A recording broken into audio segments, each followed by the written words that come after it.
Bannansi ba South Sudan tebaagala amagye ga mukago gwa Africa mu nsi yaabwe, ensonga bagenda kuzeekolerako. Akakiiko ka poliisi kazzeemu okuwozesa abaserikale abagambibwa okukuba abawagizi ba FDC.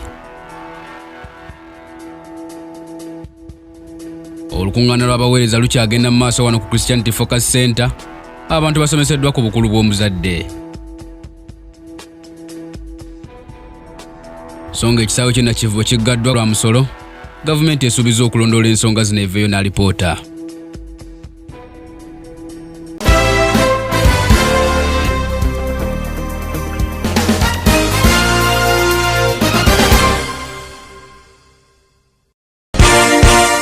This is Kingdom TV.